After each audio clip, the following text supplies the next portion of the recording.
Okay, guys, looks like we're live, and this could be an interesting little live show here. Basically, last week, some people actually commented on like my face and stuff like that, but I had the insomnia that hit, and in 4 days, I probably slept 15 hours. So I was going to get up, go to work this morning, but I took a sleep aid last night. I gave in, and I ended up sleeping until I think 11 o'clock. So I was like, oh no. So I went and got some coffee. It is cold as can be outside. We have a snowy Sunday here, which still can be a comic book Sunday. And so we'll see how the lighting goes. It actually just appeared. The sun just finally cracked through there a little bit with the white light. So we have some lighting in here. The other thing I want to talk about is for you guys who didn't know, it was really close to a last minute thing. But I ended up on a show on YouTube the other night, Friday night, with the Comic Core. Quite a few. It was kind of really fun to be on there. I was, I guess, a guest in a way. Wasn't that big of a deal. And I think I popped up about 10 minutes. Hey, Ross Sanders, what's going on? So the show that I was on, the channel was the Comic Core, great legend. We go way back with YouTube years here. Had invited me on. Catrin figures were on there. A lot of other great, knowledgeable people. It was a lot of fun. And basically, the theme of the show was C-listers we like to see have a television show. And we each had about 3 or 4. We played around with it. Characters that we popped up, showed our comics, talked about it and stuff, and it was fantastic. I had some issues with getting the link to work that was sent to me, so I popped up about 10 or 15 minutes into the show. So definitely go check it out, the Comic Core. Hey, Eric Brain says, good morning, Tim. He is on his way to buy back issues. To me, I'm serious, man. If there's ever a time to enjoy comics, for some reason, it's those quiet Sundays where hopefully things slow down for a lot of people.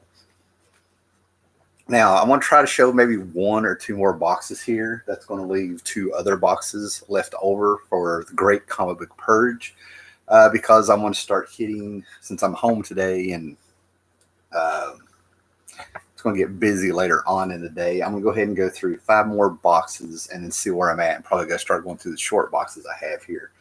So you followed me along this far, but like I said, this is the Purge. There's been a comment or two before I get to this that I'll probably want to address. If anybody actually wants me to make a video, and I mean a proper video, I don't know if it'll be a live stream or not, about relationships and comics, if you're a guy, let me know, because one person left a comment, and I checked out their YouTube channel after they left the comment, so I'm not quite sure where they were coming from. I don't know if it was an observation or a slam. Not real worried about it. But they were saying it's like, oh, somebody's purging the comics, they must be getting married. Well, that is true. I'm getting married, but the purge has nothing to do with it. No one asked me to do this. I just took it upon myself to do this because I've been talking about it forever. So, yeah, I can do a little, over the years, I've had a comment or two, well, more than 2. Over the years on YouTube, I've had quite a few people ask me about the comic books versus in the house causing problems with relationships and stuff. I can kind of talk about that. Everybody's relationship is actually different if you think about it, and how you handle yourself and the person you're with. So I can talk about it. That's why I'm asking if anybody wants to see it, let me know. So right off the bat, we're going to dive into the comic books here. And give me a like, share the video, let people know that we're on out there, and give a sub. The subs have been going up and down. I don't normally worry about these things, but there's been a lot of bigger channels talking about they've lost thousands of subs, or they're not getting this, not getting that. So just to be aware of it. And there's been quite a few channels I've had to go back and resub, some for the 3rd time that I know I didn't. Okay. So let's hit the first box down here. I'm not going to move the camera down because I'm having a good camera day, except for this light from the window behind me. That's why I'm doing that. Not that anybody's worried about that, but by God, you will comment if you see something wrong, won't you? Okay, so first box here. This is some stuff, like I said, I've either read once or it's been tainted by behavior of certain creators online. You look at it. We don't be as forgiving as someone just writing a story when they wrote great things. But one of the things I'm going to get rid of this is by Mark Waid, Tom Empire and Barry Kitson. And this was a fun little series. It was quite nostalgic, to tell you the truth. But this is from 1999, 6-issue miniseries of Brave the Bold, where we explored Green Lantern and Flash's relationship over the years. And if you're and to me, I remember right, and I can't believe that this has been 21 years since this came out, because I read it twice and it feels like I read it just yesterday. And turns around, it ties into, like I said, some Bronze Age stuff. And we're looking at the relationship of Thor and Green Lantern. They play around with legacies. They play around with how good of a friend Green Lantern was with Green Arrow, how he was kind of caught in the middle of it. It was just, like I said, it was really fun. Yeah, 21 years, I know, man. So, yeah, we're getting rid of that, basically because I've never read it again, and, poor Wade there. Another series I'm getting rid of, and quite a few of these. They're from IDW, and they were fun, but they're very bland, very safe books, which there's nothing wrong with that. And this is the kind of thing you get where it was a lot of my favorite sci-fi genres coming together in little crossovers, and they had a lot of fun with them. But in the aspect of having space, I'm not going to read these again. These are just little things that I would pull out just for the fun of it. But to me, it's like old Dell and Gold Key comics. They're so safe, they're bland. They don't really, there's not a little emotional roller coaster going on and stuff, right? But we have Star Trek: The Next Generation meets Doctor Who. They play around with the Cybermen and the Borg. They're clever. They're clever how they found storylines to go with and have characters meet. But like I said, nothing really happens out of it. So, we have Matt Smith meet Captain Picard and things like that. They have a little flashback episode of the classic Cybermen meeting the original cast of Star Trek, which was very fun. Like I said, seeing the Cybermen in Star Trek really clicked very well. So like I said, this was just fun. And we have a throwback to an old Marvel comic there. I'll go ahead and give you a hint. Fantastic. Well, I'm not going to say anything. But, yeah, if you can name that cover that they're playing homage to, that was very fun. So, yeah, we're going to get rid of those. And then we had, hopefully, I think I'm missing one issue, but I got all the George Perez covers, man. But we had Star Trek Meets Planet of the Apes, which was a lot of fun. And I was so happy to find out that some of the variant covers or main covers or whatever were done by George Perez. William Shatner meets Charlton Heston. I'm going to go back. I might get this in trade if I ever feel the need to go back and get it. Spock versus Dr. Zaius. Borg or Cybermen. You might as well be asking me to pick between chocolate and peanut butter. I think they all need to be used sparingly in order to have a real effect of like, oh crap, they're here. Hey, Count Von Strange is here. Good morning. Count Von Strange popped up in the chat of the show I did Friday night on Comic Core. Like I said, go check that show. We were talking about, right in the title, it said Sage, looking at C-list characters and stuff. A lot of fun. One of the things I really can't believe I'm getting rid of, but it's sort of like after I knew and got to see it, I'm like, I'm done. My curiosity is calmed down. But they took the original script from George Lucas and adapted it into this 9-issue comic book series, I think, right? And it's the original script to Star Wars before it was called A New Hope. And it's what was it? I'm trying to think now. It's things like Han Solo was actually a green lizard alien and things like that. Or, Luke Skywalker was known as Luke Skykiller, I think. Starkiller, Luke Starkiller. Yeah, stuff like that. Like I said, guys, I slept really a long time. I've hibernated. But, yeah, Dark Horse came out, and they took the script, and we got this fantastic adaptation of George Lucas's original script. And I think all this was leading up. There was a whole new this is before Marvel got the license back. This is one of the last stories that they were able to do. And it was just like a lot of fun. But like I said, once I read it and got my curiosity satisfied, I was able to be like, okay, that was cool. I think George Lucas made, or whoever made, all the right decisions to go from a name like Starkiller. And if you'll notice, Starkiller looks like George Lucas. They went back and they looked at original concept art and used the original concept art which made it even better.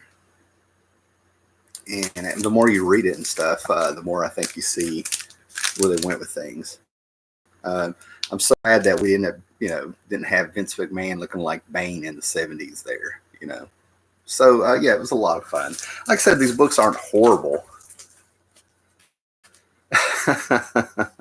This series came out and it was not what I expected, but Lex Luthor got his own miniseries, and a lot of people hung in there for the art. The art is phenomenal in it and stuff, right? Story-wise, Brian Azzarello always seems to, I don't know, he just seems to fall flat with me. And that's an opinion. He's got a lot of people that love his art. But Azzarello, I don't know. It just his stuff seems very subdued to me, and he never gives you that ending. You feel like Doctor Who biased, yes. And unfortunately, with the current Doctor Who series going on, I refer to it as Doctor Who Cares. I'm not ashamed of the snowstorm going on here. Sean Richards. Yes, Sean Richards is asking his first time on a live stream. Welcome to the live stream. Some are better than others, just to let you know. How are you getting rid of the books, eBay or auction? I think I'm going to let if my friends, if we can hook up here pretty soon, I'm probably going to let a few of my old-time friends go through this, give them first crack. And then there's a place in Abingdon, Virginia, which is about an hour drive from me, where I'm just going to put them up for auction there. Just hand them over, see what we get out of it. Luke Starkiller, sweet croissant. Yeah. Croissant. Damn hippie have a shave, Lucas. That's hilarious. What do we got here? Well, Ross Sanders is not going to let me show your comment. That's ridiculous. Okay. Well, we'll move on. Is everybody still there? We had a connection issue there. Just let me know if you can still hear me. This? I have a moderator out there? Amazing. Well, we'll have to check that out. Apparently somebody has control of the chat. I don't know who they are. But anyway, the Legend of Batman. Of the Batman. I don't remember what this was about, but it's Lin Win.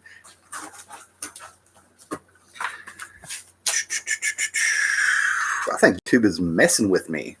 Count Von Strange. I'm slowly purging my collection too. I think a lot of people are right now. And I think a lot of people will be wanting to do it for a while, which amazed me. Okay, so moving on here, but I have a fun series from Image in the 90s. For some reason, I was really big on Paul Jenkins there for a little bit. I was really excited to see him doing his own sort of thing. And through Image, he came out with this miniseries called Sidekick. And and I tell you what, it's all about the hustle and stuff. The sidekick ends up getting jobs with several superheroes, trying to make money and stuff. And he just gets beat up and tossed around, and he's a rug, and it's comedy and it's satire, and it points out funny little things. Now, it was fun, but I think I've read it. It was just like a nice little break from a few things. It sort of does that thing where the main superhero is an asshole and the sidekick is, it was fun to read and it was different. But when it was over, it was over. Just something good to check out. What do we got here? What an editor! Okay, so. And then I have no idea where this came from. Maybe I got it in a box slot. It has a burn cover here, but apparently there was a mini series in the 80s of the Rawhide Kid. Now, the Rawhide Kid apparently seems to be the cowboy favorite of Marvel, I think. I don't know. But I'm more of a two-gun kid guy. Again, with the mixing of the genres with Boom Studios this time. I think it was Boom. I think I called the other one IDW. I might have been wrong, but this is between Dark Horse and Boom. But this did not, believe it or not, this did not hold my interest to even finish reading this. It's Tarzan on the Planet of the Apes, which is cookie cutter made for me. I was bouncing around for 2 months, excited about this. I read the first issue, and then I was just sort of like, okay, I see where they're going. I see what they're doing. I don't know. So maybe give this one a read. I might put this to the side, but I'm pretty sure it's going to be going away. I want this cover, if you can see it, as a poster. That is just fantastic. I think I had that saved on an old computer or something. So I might check these out. And then we had Star Trek and the Green Lantern and the Spectrum War. And I'm not quite sure what to tell you on this one. Ring started picking Cat Crew from Star Trek to make them lanterns, and our these pulled up here. This should have been gone. This just should have been great, you know. But again, it didn't hold my interest to finish reading it. Something about Boom Studios and IDW, a lot of their books seem to fall flat for me. So, you know, I kind of wonder if this will plug into the Star Trek Doctor Who there, if they're going to call back on it, because Charlton Heston and William Shatner supposedly met.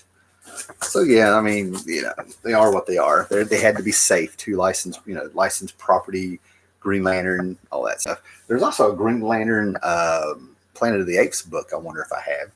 Tom Bagley, there was a glut of superhero satire in the 2000s. Dark Horse had a book starring a superhero and supervillain as roommates like some odd couple. Oh, my goodness. I mean, I haven't read the book, never heard of it. I don't want to slam it, but to me, that just does not sound like a cool pitch at all. Yeah. I don't know what we got here. Okay, and then this book probably... I would say I probably have a 95 issue run of Exiles. I started out with Judd Winnick, and it had Mimic and Blink, all of them and stuff like that. And this ran for 100 issues before they brought Claremont on and a few other writers after Judd Winnick left and stuff like that. So I'm getting rid of that, almost a complete run, probably because there's probably like maybe 4 storylines, maybe 3 that I really want to keep if I want to go back and read them. But like I said, these take up a whole box of stuff that came in, and it's one of the few times that I mean, they just lost what made the book unique the longer it went. In my opinion, they came up with some really cool concepts. They traveled around the world. But if you ever watch the TV show Sliders, I feel like it was Sliders, where they just jump from world to world to world by some being telling them where to go and stuff like that. They took a lot of the mystery out to get the book going, and it just sort of turned into an adventure after an adventure. But some of the nostalgia that hit me with this is I was able to track down the issues before I got the whole series almost of they ended up going on world tours, jumping from dimension to dimension, and they ended up on the New Universe world, which I thought was fun. I mean, there's some fun stories in there, but I'm never going to go back and reread those. And it slowly started turning back into a X-Men book with Claremont came on there playing with the mutants and stuff. They really went on that. Here's the world tour where they're in the New Universe I was talking about, long shots in there. But they had characters popping up from across time and space and dimensions. Played around with some continuity. The more you knew, the better it was. And then they went to some worlds that it was just sort of, kind of felt like they were kind of calling it in or trying to make B movies and stuff, right? But, Exiles have a lot of fans still. Cat Von Strange, it sounds like the Wile E. Cody and the Gus the Sheepdog's relationship in Looney Tunes. Yes. Okay, so that's one box real quick. Because I'm not going to show 95 whatever issues of Exiles. And we're into the second box here, right? Now, I'm getting rid of some trades. There's stuff I got at Ollie's over the years, over the last, I think, 2 years. Was it last year or the year before that, they ended up buying something like what I heard was something like 13, I don't know, I heard 2 million, 13 million. But anyway, they had an outlet store and they always had comic books and trades and stuff discounted.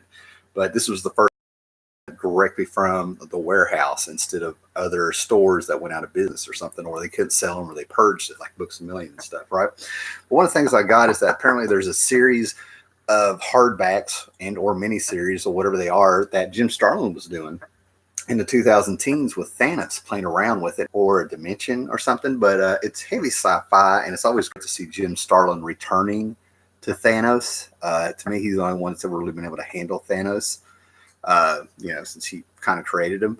And what's really cool is Jim Starlin totally lets you know, he doesn't deny that Thanos was just a sort of his rip of Darkseid out of love. You know what I mean? He was sitting at a bus station or something, waiting to catch the bus to New York to go to Marvel offices or something when he was starting out. And at that bus stop, he just sat there and sketched out Thanos, But there, good stuff. But like I said, I got to make room. Not real interested too much in that. And then one that really grabbed me is Bill Willingham Fables. Now, Bill Willingham is a very unique writer. He's no Alan Moore. He's no literary artist or anything like that. But he has very original ideas or twists on things. He can execute a story that actually flows, if that makes sense, right? To me, he is just a solid comic book writer. Okay, but he came out this hardback of Bigby Wolf traveling around. Craig Hamilton, Jim Ferns, some good people are on this. But it's Werewolves of the Heartland, and Bigby Wolf's big bad wolf from the Fables runs into a town full of werewolves. And I went through and I read this, and I mean I paid $5, maybe $2.50 for it. They had a 50% off sale from after they already marked down. Just not it. It's not going to end up finishing it. And then we have a bunch of Avengers books here. Basically, I bought these on the cheap to fill in some gaps and stuff, or say I'll get upgrades later. But I kind of bought this. I found this in a quarter bin, but this is what I was talking about in the previous video when I was talking about Bendis, probably in the 2000 teens, giving it a big thumbs down, that video I did before this live stream.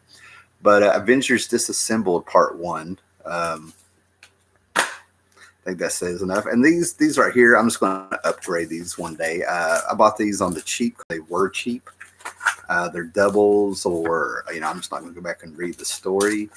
Like I said, this was supposed to have been an upgrade. But yeah, I mean, we're talking about space. I have my Avengers stories. My favorite Avengers are probably the first 200 issues of Avengers, the first series that started out in the 60s. And then the Dave Michelny, Tom Palmer, the Roger Stern, John Buscema, and Tom Palmer years of the 80s, because I was a kid collecting those, and we had the Masters of Evil do a full-on assault on the Avengers in the mansion, and it was just freaking epic, so it's just some good stuff there. Unable to connect to chat, so I hope people are still out there. I'm going to keep moving forward. That's a YouTube problem, not a me problem. And I'm seeing people are still out there. Okay, so another thing that I have here, let me check something. See if it's going to let me connect to the chat. YouTube's doing some stuff. Okay, anyway. But Punk Rock Jesus, hardback. I heard great things about this. Sean Murphy, I read his Batman. Was kind of impressed, but I started reading this, and this is Punk's deluxe edition hardback, which I guess this is what put him on the map. I don't know. This was a $40 trade I think I got for $5 or something. I started reading it, not for me. The whole concept of cloning Jesus from the cloth that he had that he bled on, and maybe I needed to finish it to see where it was going to go. I don't know, but not my thing. I'm not a fan. It's really odd. I'm not the most religious person, but I have respect.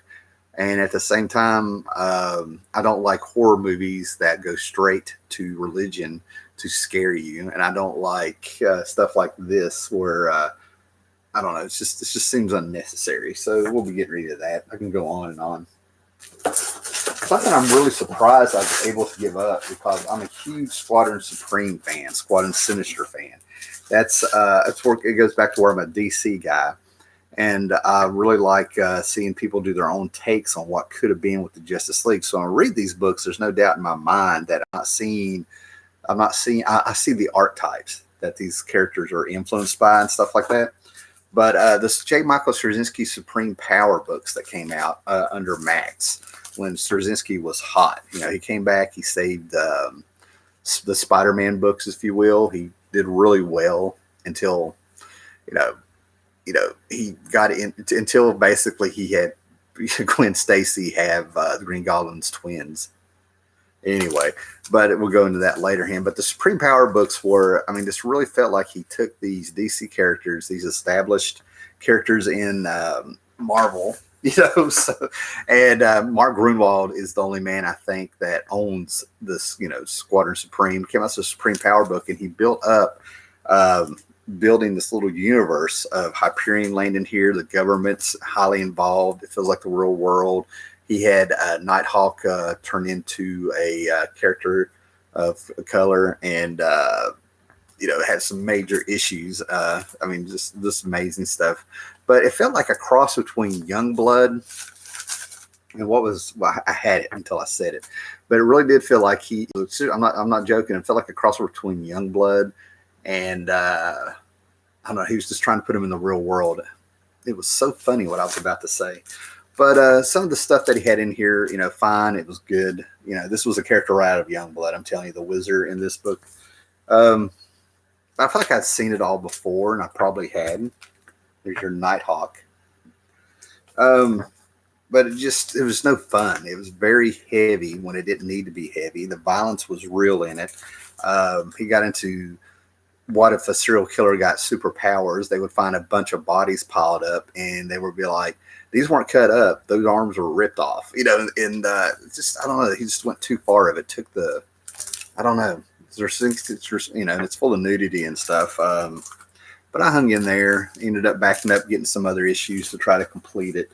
And then they led up to the Squadron Supreme. I think Howard Chaykin came up, and Straczynski stuck on there. But I'm pretty sure after this supreme power of everybody coming over and he took from the World Newton thing, the World Newton, Philip Jose Farmer's World Newton theory. I think that's what it was called, Walden Newton theory, where a meteor had went over around the world, and it had dropped spores or radiation or something. And this is where these spores affected babies and kids and stuff. And that's where we got Sherlock Holmes and Tarzan. It made everybody special and connected them. And that's what he did with this. When Hyperion's ship was going around the world, it was like leaking energy or something. That energy is what made these heroes. That's what it was. If you follow that. I hate that I can't see the chat, man. Okay. And then there's fun stuff, some old Wallywood Thunder Agents. I can't remember if these were reprints or what. I don't think they were, but Deluxe Comics came out, whoever these guys were. And I've kept these over the years. I've about gotten rid of these twice, but they have fantastic George Perez covers. It's time to let them go. And like I said, I'm getting into stuff that's just lackluster and mediocre. And I like the character. I like the creator, but it just didn't go anywhere. But I'm getting rid of my John Byrne the Demon book that came out. And Will Pfeiffer is writing it. Will Pfeiffer is a very underrated writer. And I also hate getting rid of some of the advertisements. I have actually kept comic books because they were nostalgic and had great advertisements. Getting rid of those. Again, you're seeing me get rid of, if you follow these videos, you're seeing me get rid of a lot of Wade books. And I hate to do it because I love Ringo, Mike Ringo, or Ringo's style. Of course, found him on The Flash, and he had a great Silver Age, lighthearted style that kind of stuck out everywhere. Because when you considered all the artists that were around him, the books were out. And but I'm getting rid of the Mark Waid, Mike Ringo Fantastic Four run. I'm just moving on from that. That kind of hurts. Kirby pops up in these. They also crossovered with Disassembled there for a few issues. But, this led up to the Fantastic Four more or less meeting God, and God looked like Jack Kirby, and it was a nice little tribute there. But, yeah, it's time to go. Okay. Then Bendis. I'm keeping the first 7 issues of this series because the series is really good. I have always held on that Mike Bendis is a great crime writer. If he can write cops, he can write crime and all this stuff. It's when it gets into the superheroes by themselves that I just roll my eyes. I think it's horrible stuff. But I'm finally getting rid of my I'm keeping the first 7 issues of Powers Volume 1 because Who Killed Retro Girl and then that issue with Warren Ellis in it are very well done. But you have to read the complete stories. There's no way I could have really gotten Powers if I followed it month to month. A lot of the stuff I got, I backed up and got, or I picked up an issue here and waited to read and stuff, right? But this is an assortment of, I think, 3 or 4 volumes of Powers. That's another reason I'm getting rid of it. Because I think he had 2 volumes that I had Image, and then he went to Marvel, and then he had the Icon, and then he moved it somewhere else. I don't know. It's too hard to keep up with. Too many volumes, and I wish he could have kept like maybe the original numbering or something to help you out, but just switched around to too many companies. And then I was real excited that they had the television show that was being made, and it was on like PlayStation. Somehow PlayStation did something where you could watch it. I of course watched it on some on some channel on the internet, and the casting was so bad. They miscast everyone, and it had like this very sanitized, clean feeling. They missed the whole atmosphere of the book. It just the TV show was just, they just miscast everybody. They had very capable actors, but you know, if you're going to be Christian Walker, you got to be 6'5" and have a jaw out to here. And they got some guy that had a pencil neck and then made him try to grow half a beard. It just was not a good look, you know, and it was just awful. Just did not get into it. But the book, if you can get them all in one volume, I mean, if you can get them in big volumes and stuff, I recommend reading them. But, you know, they're just not worth keeping here. All right. Yeah, and more Powers. Yeah, more of the volumes of Power. So, yeah, we got 2 huge runs going out. Now, Michael Avon Oeming's art on this got better and better. I mean, he played around with a lot of things. It just got better and better. Played around with genres and stuff. So, yeah, the first volume of Powers I highly recommend, even probably the second one. But they just got too hard to keep track of and started coming out too sporadically, and it just died.